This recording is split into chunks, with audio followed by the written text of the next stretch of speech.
How's it going, guys? Dragonstar Abduction here, back with another What If video, and yes, you did read the title of this What If right. We're doing What If Turles found BROLY, and you can thank actually a special guest that I had on a recent podcast that's going to be coming out very soon for actually suggesting this What If. And also another person in my comment section actually suggested this What If as well, so let me know who you are, that way I can shout you out in part 2, because I don't want to let you go empty-handed because, well, this was a great idea. With that being said, let's jump into the video intro.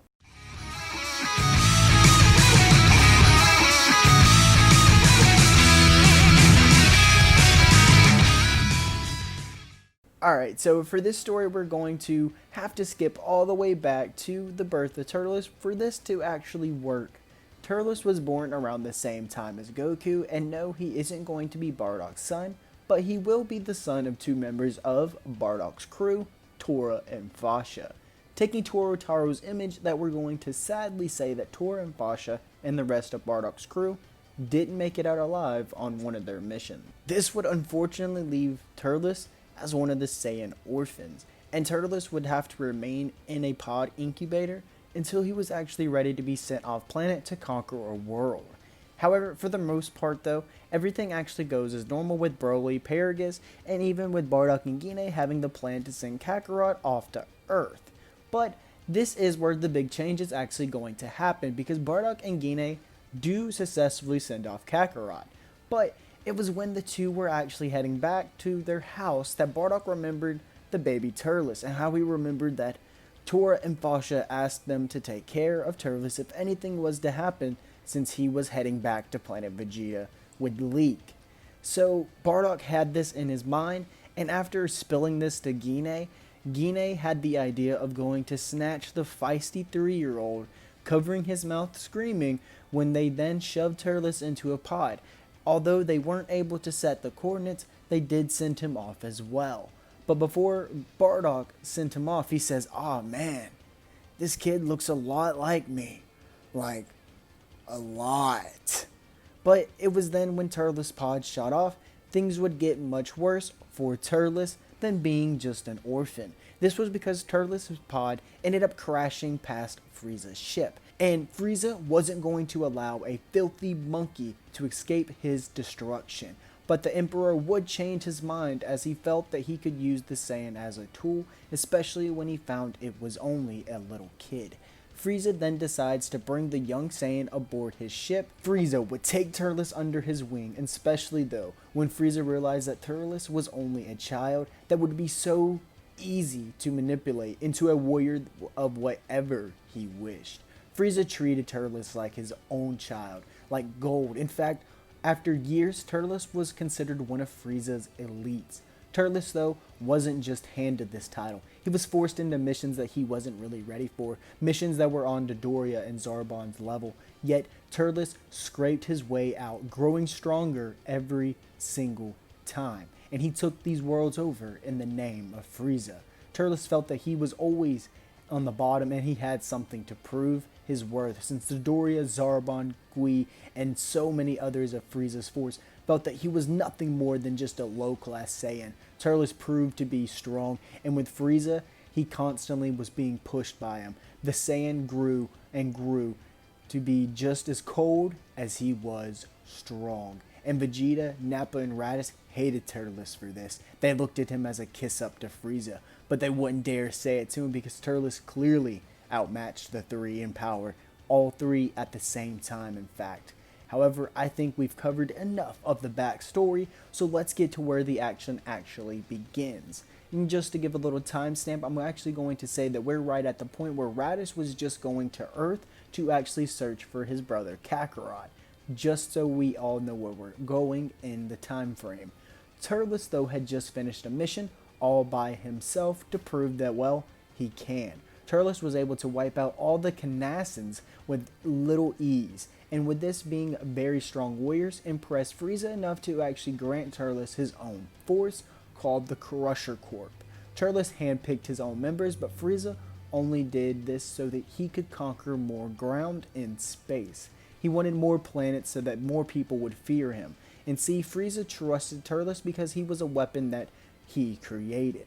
But at the end of the day, Turles is nothing but a filthy monkey to Frieza, so his life doesn't really matter to him, and after a couple of months that this actually does become clear and quite obvious to Turles, because Frieza doesn't answer Turles' calls, and he doesn't ever send more troops when Turles asked, and it was always simple requests that Turles asked for that Frieza would simply ignore. It was clear to see that Frieza abandoned Turles, that he just wanted him to conquer planets so that they would fear him in Frieza's name. Turles grew more bitter and more aggressive each and every day. He began to get more sadistic, and then finally Turles would then get sick and tired of Frieza not respecting him like he once said he did. Turles was going into the business for himself, and Turles would instruct his team to land the ship on a hidden remote location because it was time to get things in order. So when Turles and his Crusher Group landed, they landed on a very, very hot planet with puddles of green. Turles and the crew scouted out the area before sitting down to talk about what their next plans would actually be. However, before they would actually begin, an elderly Saiyan, not old but elderly, would rush towards them. Instantly, Turles would recognize the tail and realize that it's another Saiyan. Paragus runs his whole spill of King Vegeta sending his son away and how that he would love to fight under Frieza's rule once more. But Turles, though, doesn't care for the sob story. Instead, Turles backhands Paragus to the ground. You don't like Vegeta? I don't like Frieza. The only difference is you mention that slimy, worthless name again, I'll kill you. Paragus is stunned by this, in the words that he can't even bear to hear them because it almost reminds him of King Vegeta. Enough to where Paragus actually yells for BROLY to come and help him. BROLY comes charging in, and with little effort his rage alone gives him power to wipe out all the Crusher Corp. Not killing them, but damaging them a good bit to where they're not going to be jumping in at BROLY anytime soon. BROLY turns his rage towards Turles, but when BROLY darts at Turles, Turles simply sidestepped the attack, just to hit BROLY with a double axe handle to the back. BROLY crashes to the ground and gets right back up again. Turles at first is able to dodge and weave all of BROLY's punches until BROLY starts adapting to the fight. Turles is even acknowledging that BROLY's ability to learn as he fights is incredible. Turles also knows that he can't keep fighting and toying with BROLY like this because eventually his advantage is going to slip through his fingers, and Turles isn't about to allow that since he is a very smart fighter. So Turles charges up a full power kill driver that circles all the way around and nails BROLY, exploding upon impact. And like that, BROLY was knocked out. And that's actually when Turles flies down to Paragus as he states, "Your son is quite the asset. You're going to stick around with me to get Frieza's blood on my hand." Paragus tries to cut in, but Paragus realizes that he was wrong because Turles grabs him by his face and says, "Unless you rather it be your blood." Paragus agrees to go along with Turles, which makes Turles' plan that much smoother because if you haven't guessed, Turles' plan is to get revenge on Frieza. Turles, BROLY, Paragus, and the rest of the Crusher Group were able to grow quite strong. In fact, Paragus was even thrilled to take charge of the Crusher Corp, for it's been a long while that he's been able to actually command an army. As for BROLY and Turles, these two became complete monsters. BROLY, although didn't enjoy fighting for hurting people, he did enjoy getting stronger and he did enjoy training. And like I said, he does not enjoy hurting people, and Turles actually finds this out very early on. So Turles is actually able to manipulate BROLY and trick him into actually thinking what he's doing is okay and it's not harming anyone. And if for some reason he does, Turles creates some story of how that the people on this planet deserved the things that are happening to them because they were bad people and they're just doing good to the rest of the universe. However, all of a sudden one day, it almost seemed like Turles' plan fell right into his lap and was more evidently going to happen more than ever. Turles, from all people, would get a command through the ship radio from none other than Frieza himself. The command was to head to Planet Namek and to find the Dragon Balls, for Frieza didn't have time to do it himself. Frieza then proceeds to say that he needs the balls for himself to become immortal. And if you think that Frieza wouldn't tell Turles this, like I said before, Frieza really does trust Turles because Frieza feels that he made Turles, and Turles should be always grateful for what Frieza did to him. Well, this is also a big mistake on Frieza's part because, well, Turles and the Crusher Corp pack up their stuff and head right towards planet Namek for their own good. And when they arrive on the planet, they take note that other people are there as well and to be on their toes, and that the Namekians aren't just peaceful people, that they also have some powerful fighters among them. But Turles was only aware of the Namekians, not the fact that both Vegeta and the Earthlings are here with the same goal as them. Turles would instruct the team to break off into groups and cover more ground. Turles and his crew managed to find 4 Dragon Balls between all of them, while Vegeta only had 1 and Gohan and Krillin had 2. But this would then change as Turles would spot Krillin and Gohan.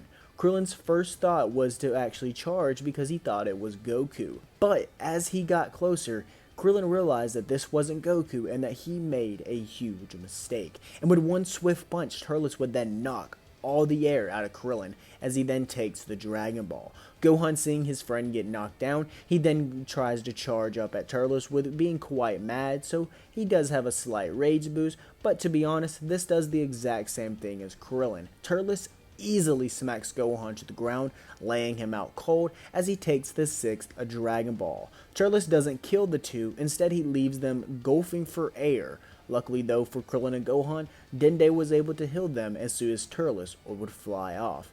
As for Vegeta, well, the wrong person found Vegeta because it was Paragus, and as soon as Paragus sees Vegeta, he has flashbacks to Vegeta's father, and Paragus boiled in rage as he screams for his son to come help him once more. Paragus and Broly then give Vegeta a royal beatdown. Vegeta stood absolutely no chance, and this was very evident.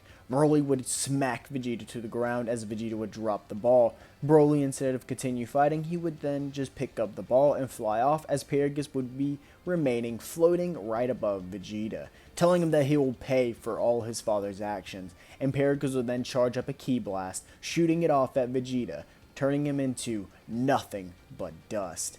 Paragus then flies off to catch back up to the rest of the Crusher Corp. When Paragus arrives though, he sees Turles is holding an old Namekian hostage.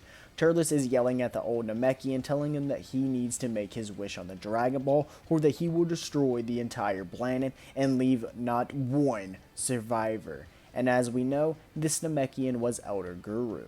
However, before Turles or Guru could do anything, a voice is heard from the distance. Turles would drop the old Namekian and then turn his head slowly behind him to see what looked to be a clone. Alright guys, I really hope you guys enjoyed this video. I hope you guys smash the like button down below. And I really hope you don't mind that this is actually going to be the video instead of What If Gohan Killed Frieza Part 2, because I'm kind of stuck on the script right now. Trust me, I'm still planning on making the video, but it's stuck, so you just gotta give me time. It's gonna happen, I promise. With that being said, don't you guys forget to subscribe, like the video, comment down below, and let me know what you want to see happen in Part 2, because I'm gonna go ahead and tell you, I got a lot planned, so I really want to see where you guys think the video is going to go. And with that being said, Dragonstar Productions is out. Congratulations, champ! You made it to the end of the video. Now, if you hit that subscription button, that thumbs up button, and that bell icon, you won't catch a dynamite kick!